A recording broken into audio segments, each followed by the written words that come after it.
Climate ரொம்ப சேஞ்சாக இருக்குங்க. சரியான புயல் கிளம்பி இருக்குது. அதனால் பார்த்தா ரொம்ப காற்றா இருக்கனால ரொம்ப குளிரவும் செய்யுது. பசங்களுக்குமே உடம்பு மாறி ஆனாலும் ஆயிரும்னு சொல்லிட்டு டக்குன்னு நல்லா துளசி சாயை போடலாமேன்னு துளசி சாயை போட்டேன். துளசி, புதினா ஒரு கைப்பிடி, அப்புறம் இஞ்சி, கொஞ்சமாக டீ தூள் போட்டு நல்லா காலையிலே குடிச்சாச்சு.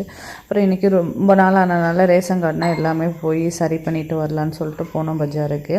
அங்கே பஜாரில் போனால் தான் ரேஷன் கார்டே சரி பண்ண முடியும். ஃபிங்கர் பிரிண்ட் வச்சு ஒரு 2 வருஷத்துக்கு மேலே ஆச்சு. 1 வருஷம் ஆனாவே ரிமூவ் பண்ணிடுவாங்களாம் பேர். என்னாச்சுன்னு செக் பண்ணலாம் இருந்தாங்க. பஜாருக்கு போயிட்டு அங்கேயே கொஞ்சம் ஷாப்பிங் எல்லாம் முடிச்சுட்டு வரவே ரொம்ப லேட் ஆகிடுச்சு.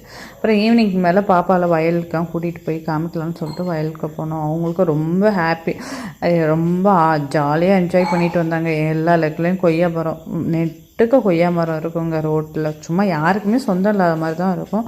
நல்லா கொய்யாக்கெல்லாம் பிடுங்கி சாப்பிட்டு ரொம்ப ஜாலியாக என்ஜாய் பண்ணிக்கிட்டு இருந்தாங்க. இன்றைக்கி நைட்டுக்கு மேலே சரி சமோசா பண்ணலான்னு சொல்லிட்டு பிளான் பண்ணி வச்சுருந்தா